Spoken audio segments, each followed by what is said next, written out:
What's the story, Morning Glory? What's the word, Hummingbird? Thank you so much for clicking on my channel and for joining me for this review of 90 Day Fiance Season 11, Episode 11, Love's True Colors. Y'all, I'm starting late. The episode was a chop. It was so boring. It was so dry. I don't want to waste too much of your time being here, so let's just get into it. Marty and Stevie. I'm very confused about Marty and Stevie.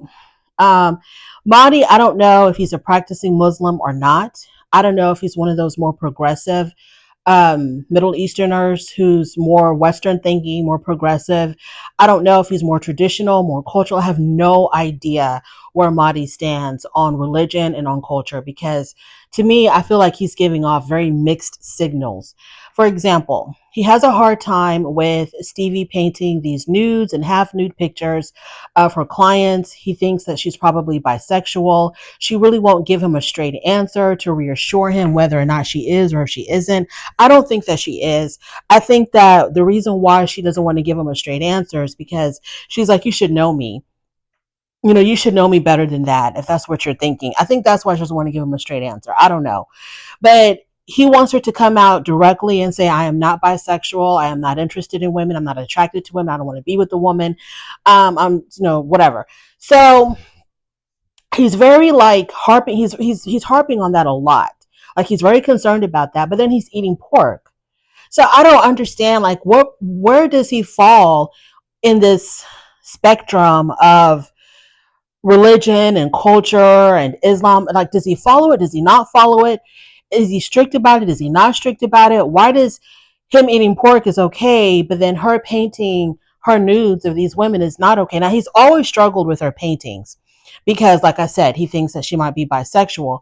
So I don't know, is he progressive or not? And I thought that she painted these women for income. Like she was doing this, like she got paid to do this. Am I missing something?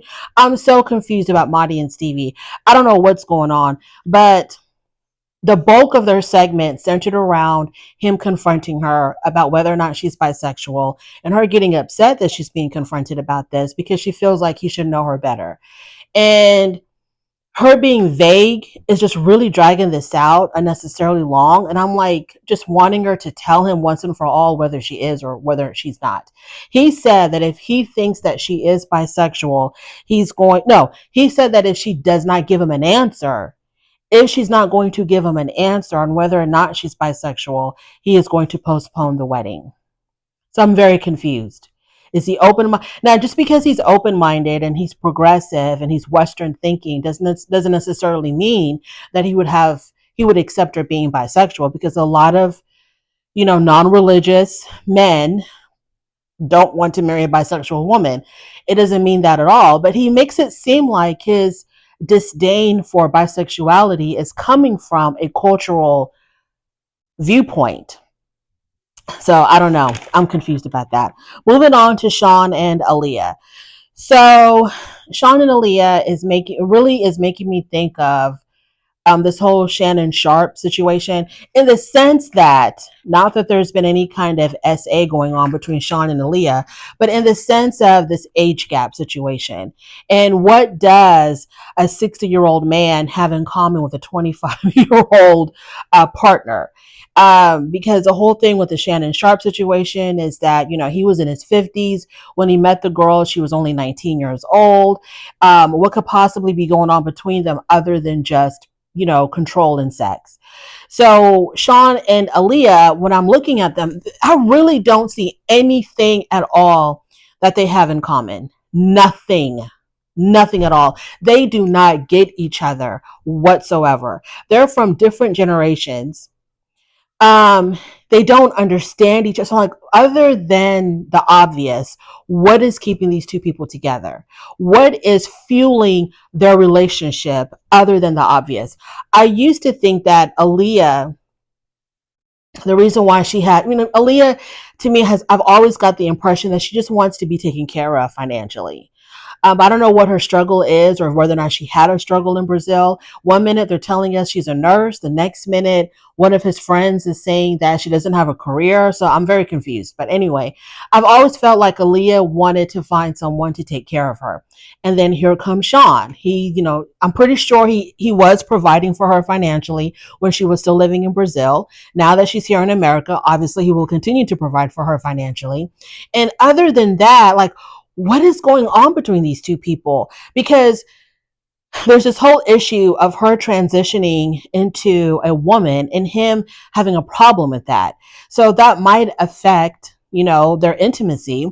So then if he's not interested in her because, she wants to get her surgery and everything like that, and she wants to become a full-fledged woman, if he's not going to be interested, then what's going to keep them together? Because they rarely have like any type of conversation or any of the same interests. He made a I Love Lucy reference.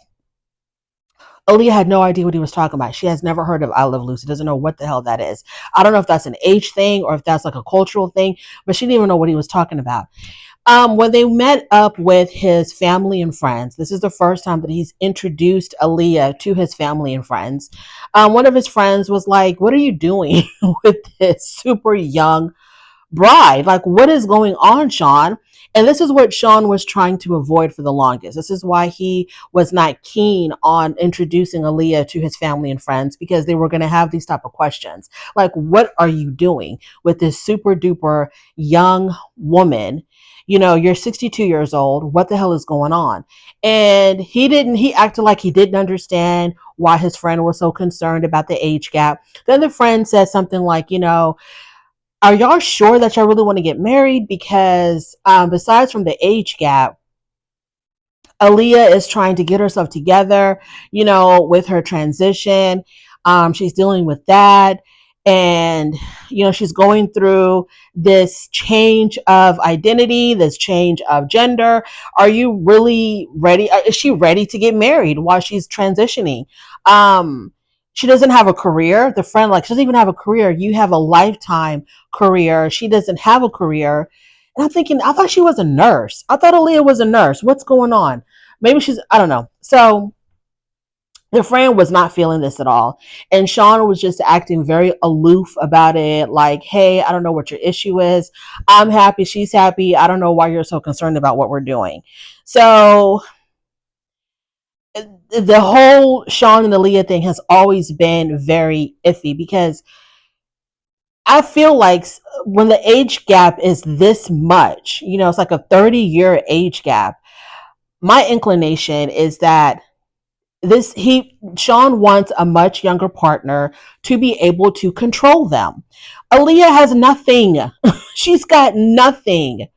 And she is relying on Shawn 100%.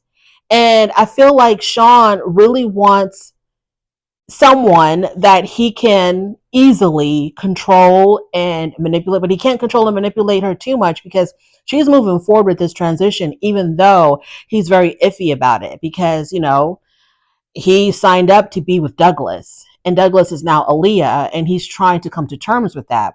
And I wonder if Aaliyah is sticking around with Shawn because she wants somebody to pay for her surgery. I hate saying that because it makes her look so bad.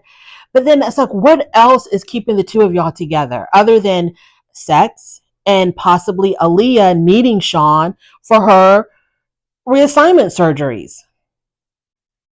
So this whole situation, this whole dynamic is very it's not, I don't know, it's very weird. Okay, it's very, very weird, especially in light of all of the Shannon Sharpe scandal, where everybody's giving their 2 cents about, these age gap relationships when the age gap is this much. Now, Aaliyah's 25 years old. Aaliyah is not 19 or 20, but when they met, Aaliyah must have been like, what? I don't know how old she was when they first met.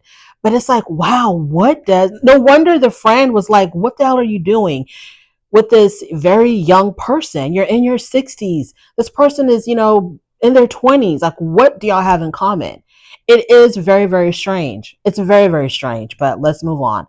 Amani, Matt, and Ani. The whole situation, y'all, I'm not even going to look at my notes. The whole situation was basically Matt trying to understand how is he going to fit into this throuple, because after Amani told Matt that Ani was more interested in her than him, he's just so crushed and brokenhearted, and he wants to figure out, like, what can I do to save this throuple.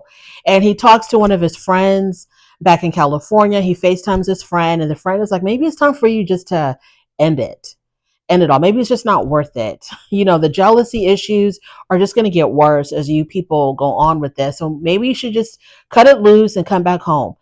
And he talks to Amani, and he tells Amani that, look, I really want us to work out. I want to stay with Ani, but I want to be included. I want to have whatever y'all got going on, the closeness and the bond that y'all have.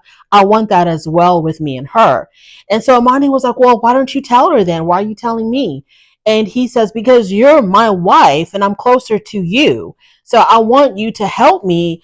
Maybe you can talk to her or something, and let her know how I'm feeling so that me and her can work on a bond.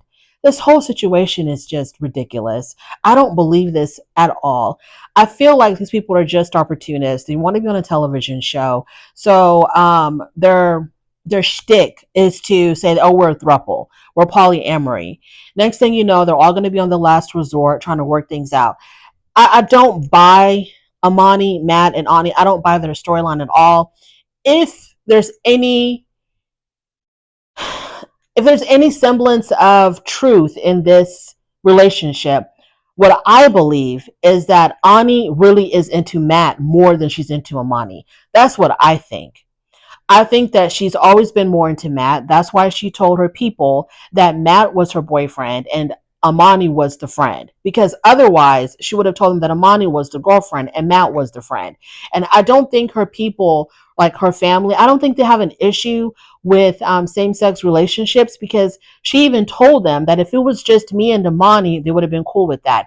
If it was just me and Matt, they would have been cool with that. But the fact that we're all in this together, that's what my family's not going to understand. So I don't think they have an issue with same-sex relationships. So she could have said just as easily that it's her and Amani and Matt is the friend. But she didn't. I think she's more into Matt than she is into Amani. I think Amani is just clueless, if any of this is even remotely true, which, I have my doubts. Moving on from there, let's talk about Sarper and Shakina. Sarper and Shakina, what was their issue? Okay, so they had that meeting with her sisters. The sisters were like, okay, girl, whatever. If you want to be with him, we're going to try to accept it. But he really has to prove to us that he is going to treat you right. So Sarper has to work on that. Next thing you know, they're back in LA. And a couple of weeks after they returned back to LA, they got into this really horrible fight. Shakina recorded it, and the producers were playing it back, and they're yelling at each other. I don't even know what they're fighting about. Sarper was getting ready to go back to Turkey. He had had enough of America, had enough of Shakina. He was on his computer. He says he was about to hit submit or whatever button you need to hit to book your flight, and he talked himself out of it. He was like, I can't be this compulsive. I need to just chill out. I need to relax. I need to think about this before I just, hop on a plane and go back to Turkey. Because once he goes back to Turkey, that's it. They are really over. He is not coming back. So he didn't book the flight. I have no idea what the hell they were arguing about. He calls his cousin and he tells his cousin that they got into a fight. Shakina disrespected him, and that he wanted to go back to Turkey, but he thought twice about it. And he tells his cousin, if I have to return back to Turkey, the 2,500 women that I've been with, yeah, I'm going to up that to 3,500. That's going to be my goal, and nobody's going to stop me. Nobody's going to hold me back. I'm going to go buck wild if I have to return back to Turkey. So I don't know what's going on. It seems like they're laying down the foundation to be on the last resort, showing that they have all of these issues and that they need counseling. So they have to go on the last resort for season 3. Greg and Joan. The mom brings up the showers again. The fact that Joan took 2 showers. And I'm just like, it amazes me. I don't think that should be the mother's problem. I think that because of the fact that Joan showers twice a day, which to me is completely within reason. It's not excessive. It's not abnormal to shower twice a day. You shower at night, to get rid of the day. And then you wake up in the morning and you shower in the morning to freshen up and feel good about starting your day. I don't see anything weird about taking 2 showers, but for whatever reason, I think her name was Lucille. Lucille is stressed and pressed about Joan taking 2 damn showers. And I think that should be Greg's problem. If her water bill is that sky high because Joan is taking 2 showers instead of one, and her water bill has doubled and tripled because of this, then she needs to get the money from her son. She needs to make it her son's problem, not for Joan to shower less because it's within reason, but for Greg to step up and help pay for this water bill if it is as astronomical as Lucille wants us to believe. Okay, fine. So then the mom tells them that, hey, I've been thinking, and instead of having the wedding here in my house, why don't y'all just do it at a venue? Because at the wedding venue, they'll take care of everything. They'll take care of the food, the drinks, the bar, the music, everything in one big, beautiful package. And if it's at my house, I know I'm going to be the one doing the majority of the work, the majority of the cooking and the cleaning and all of that. And I'm just not feeling it. So why don't you have your wedding in a venue? Greg and Joan are like, no, we don't want to do that because it's going to be cheaper for us to have the wedding here at the house. And we'll be saving money towards our own place.